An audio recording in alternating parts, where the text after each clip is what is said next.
Hi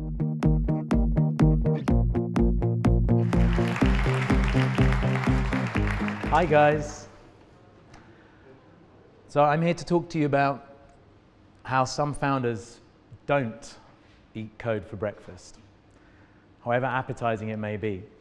But before we get into breakfast, let's talk about what gets you out of bed in the morning. It might be a really annoying alarm, it might be some kids pulling at your leg, it might be fear of a really scary boss, or it might be the opportunity to win some awards or earn loads of money. Or it might be because you love what you do, or that you're working on something that you feel really matters.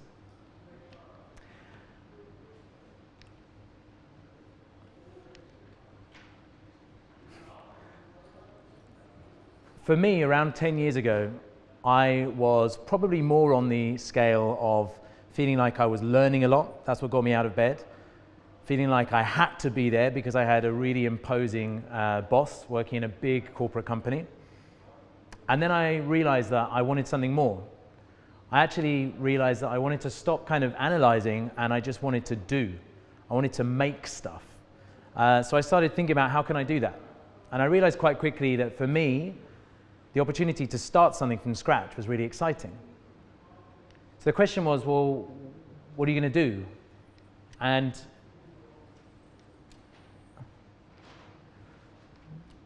I'm just going to use this. What I realized was that it's a real honor to be able to build something from scratch, both to be able to gather the resources, to have your ability and energy to pour your time into something that you want to work on. So it's important that you don't just do anything. And I'm one of those people who's full of way too much energy, and I could easily find myself just working on anything. So the question was, well, you know, how am I going to focus that time? And the thing that I definitely realize now, didn't know enough then, was that starting a business is really hard. Like really, really, really hard. So you better make sure it's something worth doing. And a lot of people will say, you better make sure it's a massive market and it's a really juicy opportunity, because it's so hard, at least that will help you be successful. And if you are successful, you'll be wildly successful. What I realized, and what I still try to do today, is that also you better make sure it's something that matters, something that's really worth doing. And for me, this first took me to Nairobi, where I went to try to design a whole new way for people to bank. When I moved out there, 90% of adults were saving their money in pillowcases and borrowing money from shopkeepers or family or Shylocks. And what we did is we said, well, hang on a sec, everyone's got a phone. Why don't we help them to use the same technology that exists today and save and borrow through their phone? And around 8-9 years later, that's what everyone's doing in East Africa. Tens of million people a day are saving in as small amounts as 10 cents at a time and taking loans from our platform, m-Shwari. And after that, I had the opportunity to start a healthcare company. And for us, what we were trying to solve there is the fact that, again, I was still living in Nairobi, which, by the way, is a great place. I highly recommend visiting. But it's a tough place if you're not in that top 1 or 5% of people with big incomes. And particularly when it comes to health and family health, there just really weren't any great options that were affordable, that were reliable, and that gave quality healthcare. And so we endeavored to build a chain of healthcare clinics that provide high quality care at affordable rates, that's friendly and that you can trust. And today that's called Penda Health. We are fast growing a chain of clinics, and we serve tens of thousands of patients daily. So what now? Well, around 3.5 years ago, I moved back to London. And I started to pile all of my time into how can I build something to change the world here. It felt like in Africa, there's so many problems that everyone has, but everything's sorted here. Let's go and play with virtual reality, which, by the way, is fantastic fun. Let's go and make the new Uber app. And I played with a lot of ideas like that.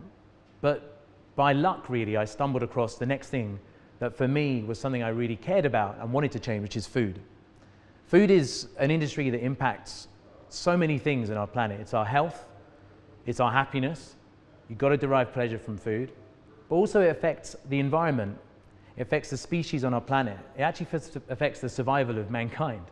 So around a year ago, my brother and I, Alex, realized that we wanted to do something about this. And so we've been building our effort to make plant-based food more delicious and easy. And the thing about the food industry is that the animal agriculture aspect of it is having an enormous impact on a daily basis to the survival of our planet. Did you know that today, to serve and feed the 7 billion people on our planet, we're rearing 60 billion animals, and in only the next 30 years, that's going to need to increase by almost double to 100 billion animals. Now, these animals aren't just raw material. These are living beings. And these living beings are using up a lot of natural resources on this planet. They're taking an enormous amount of land. They use up a very important part of our fresh water, which is becoming more and more scarce. And almost the most critical impact is the fact that they contribute they're the biggest sector contributing to greenhouse gases, even bigger than all the transport industries put together. Not to mention the fact that when you cram millions and millions of animals together into these small factory farms, it's incredible breeding grounds for disease and opportunities for abuse and harm. So clearly, when we looked at this, this just can't go on. It's not sustainable. And there is another way. And we believe that the future that humanity is moving towards when it comes to food is a future where we eat more plants and less of everything else. Now, the challenge when we looked at that is we've got to make it more delicious. We've got to make it easier. So that's what we dived into. Now, as an innovator and a product designer, this is actually a really fun space to be in. There's a lot of invention on the culinary side of this technology, if you'll call it that. There's endless new books coming out, taking different spins on how to make your pulses in your avocados more sexy and tasty. There's new pop-up food concepts and fast casual restaurants coming out every day, making the most delicious burgers in the world. GQ, Burger of the Year, 2015. These guys, by the way. You should check it out, it's amazing, superiority. And there's new products coming out every day in the supermarkets. These guys make, hands down, the best ice cream in the UK. You should try it. No dairy, no eggs, just plants. The other exciting thing from an entrepreneurial perspective that gets us really hype about what we're doing is the fact that this isn't just a business opportunity, and it isn't just an opportunity to impact the world socially. This is part of a bigger social movement. We believe that we're at the confluence in the plant-based space of a whole movement of millennial mindset, of conscious consumption, which brings together spirituality, which brings together an environmental awareness and responsibility, as well as health and wellness, and social justice and fighting for causes that is becoming more and more amplified, of course, by social media and just by heightened knowledge and awareness, which of course makes it fun for us. It's a fast-growing space. It's gathering momentum largely because of the way that all of these things are pulling together. You know, in the UK last year, it was shown that almost 50% of adults are either actively reducing the amount of meat they eat, or they've already decided to remove it from their diet. That's who we're building for. But the thing is, it's just too much hard work. I don't know about you guys, but we're all busy, right? Building the future of this and the future of that. We don't all have time to cook from scratch every evening, which, by the way, if you do with plant-based food, you can have a delicious meal every night, but it's just too much work. It's also, a lot of people get scared off by their health challenges. And yeah, you have to be thoughtful about how you balance your meals, particularly how you get certain nutrients in the right amounts. At the same time, it's hassles when you go out. Sometimes there's not restaurants that even provide a vegan option. You have to ask them to take this off the plate or that off the plate. It's just too hard.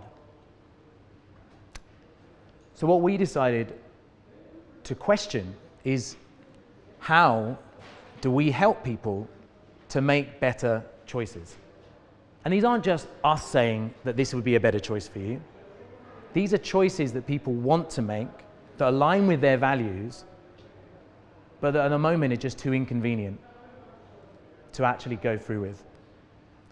And the thing is, when we zoom out and we look at this planet, beautiful as it is, or we think about the nature that walks the earth, and what we have the incredible luxury to enjoy, of course, in our minds, we think, yeah, I'll do anything to save this planet. I mean, of course I would.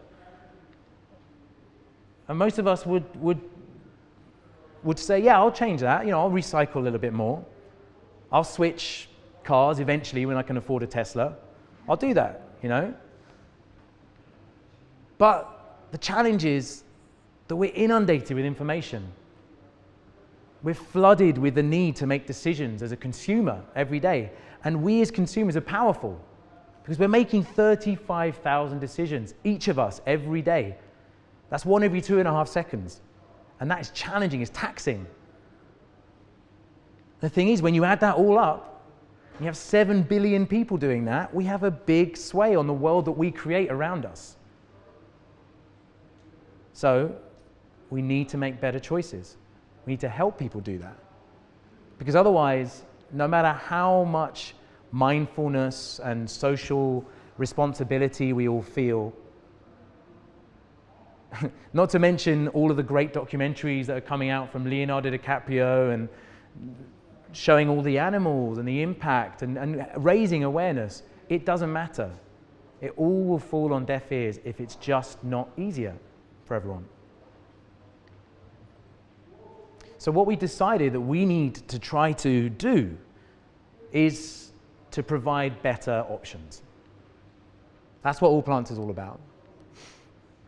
And the thing is that when you're already geeking out in this space, not just in your kitchen, but trying all the things that are just there at the frontier, just being released, it is delicious. It's all there. These guys, Impossible Burgers, are using a science approach to actually engineer a burger that bleeds and that tastes like you're eating a beef burger. And it does not involve any factory farming or rearing of animals or killing of animals, let alone the environmental footprint that would come with that. Now, we think that this is going to be fantastic, and there's a lot of early stage work happening in the space of cultivating and biofabricating meats. But it's going to take a while, and we are impatient. We want better.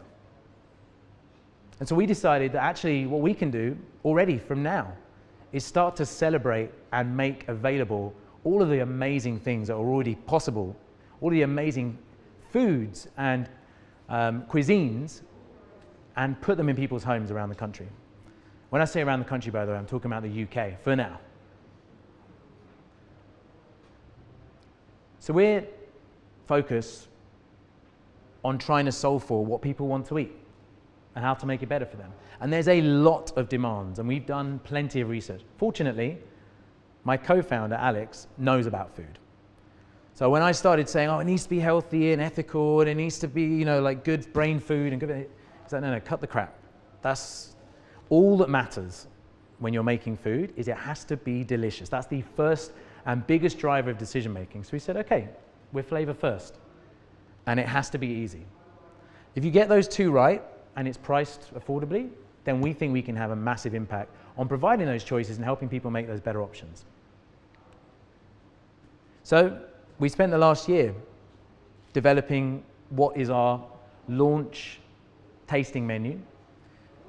We've got everything from a moussaka, which I hope everyone in Cyprus will be delighted to try.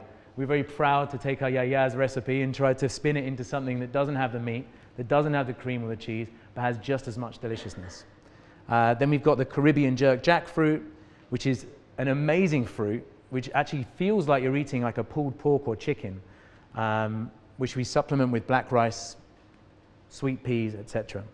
And we are making these and shipping them so that people can enjoy them at home, fresh from the freezer. Whack it in the oven or microwave, 10 minutes, 30 minutes, you're done, you're eating a great meal. We have a team of nutritionists who help us to balance the meals, to make sure that you're getting all the nutrients you need. So it could be B12, it could be a protein source, which our black bean chili delivers both of those. And then we also make sure that we're only using the kind of ingredients you would actually find in your kitchen. And we're trying to encourage people to say, hey, you've tried this now, you can make this. And we actually haven't done this part yet, but we're releasing videos to show how do you make this. Because we want to be inspiring people to try it themselves as well. I mean, of course, they can have the Allplants dish, but... So now we're serving our tasting dishes. We've gone from small tasting events since March, where we've been on a weekly basis getting people to try the food and tell us what they think, to now shipping nationwide. From Edinburgh to York to Cardiff, and of course all over London. Our boxes are getting to people's homes, and they're telling us what they think. And it's been good so far. So anyway, let's get back to breakfast. I digress. We don't eat code, as I said. Our building blocks are the ingredients that we source from farmers and from suppliers all over the country. The recipes that we've developed. We've got our kitchen, which is a really important building block, full of a team of fantastic chefs who, instead of us having a digital product, which once we've built it, it's there and people can use it, we have to make the food every week. So the chefs and their happiness and their ability to repeat the recipes every time is very important. We also have the whole logistics side to our business as a very important building block. Our ability to hold the stock and manage the stock and keep it frozen, by the way, and get it to people's doorsteps. So there's a lot of dirty ops, if you like, going on here in order for us to do this. But actually, the way we think about our approach to building Allplants is that we're a tech-minded food company. And I think that, you know, we're lucky to have the experience and the knowledge that's been developed over the last kind of 15, 20 years through web businesses and apply that to trying to solve this problem. So, you know, we look at our whole marketing strategy and approach to creating the platform as a long tail model. Obviously, Amazon did that first. We're serving a population who today, you know, our actual really, really niche market is 1% of the UK. Who builds a business for a 1% market? It's stupid, right? Well, it's a good place to start, actually, because they've got massive pain points. And then we can grow into the plant-curious audience I told you about, which is 40 to 50% of the UK. But to reach that 1%, how do you find them? We can't open a cafe and serve the 1% of the country from one site, right? Hence online, hence delivery to doorstep. So we're very lucky to be able to draw on those rails that exist. For us, the reason we're direct to customers as well is because it allows us to learn. It's an amazingly rich experience for us as well as the customer. And so we're putting products out, and we can find out what people think, and then we can iterate. And that's what we're doing in terms of lean product launches. We don't need to perfect it till it's absolutely perfect, which is what we would have had to do in the old days if we were creating this food and then putting it on the shelves in supermarkets. You can't change it once it's out there. And you certainly can't change it once somebody else is doing your production, if we outsourced all of our food production. So we've in-housed it. We take the grind of building a kitchen, which we're doing at the moment, by the way, or hiring chefs, so that we can be lean about it.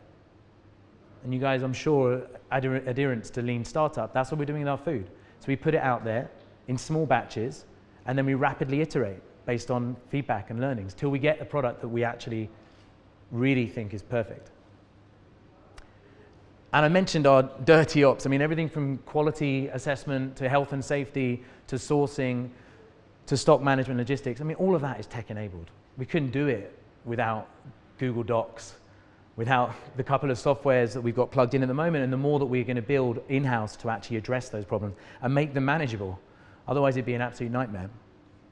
And the last thing is the way that we have the opportunity to reach our customers in a very community-led way. Both as a brand and as a platform, we are trying to engage people through all of the social channels that you guys can imagine. And, you know, and luckily so far, a lot of our early tasting community are finding our food, I guess, delicious enough and beautiful enough to create the food porn we hope they would and share it.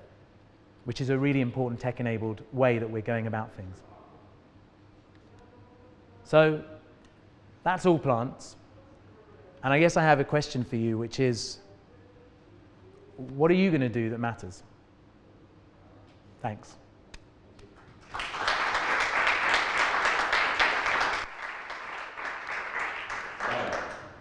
Questions? Anyone? Mike?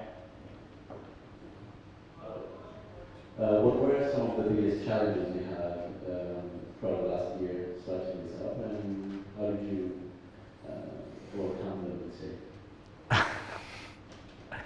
How long have you got? So many. I think the first one, and one that I'm sure many people in this room will be familiar with, is that to get anything done and build anything from scratch to something, you can't do it on your own. In fact, you need so many other people to not only believe in what you're doing, but to actually do a lot of things. I first to admit that I basically have no skills that are really specifically relevant to starting this. And so instead, what we've had to do is go and find all the experts.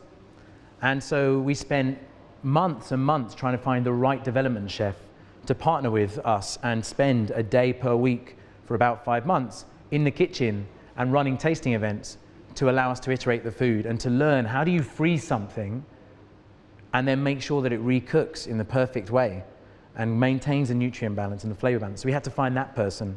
And then for our branding, for example, I mean, we spoke to dozens of agencies and loads of freelance designers and branding experts, etc. I mean, in the end, we realized that we basically wanted to do as much as possible of it ourselves and then just have a few artisans and designers and creatives to help bring it to life. Likewise, building our web platform. Again, we had to find the right people. We built it on Shopify.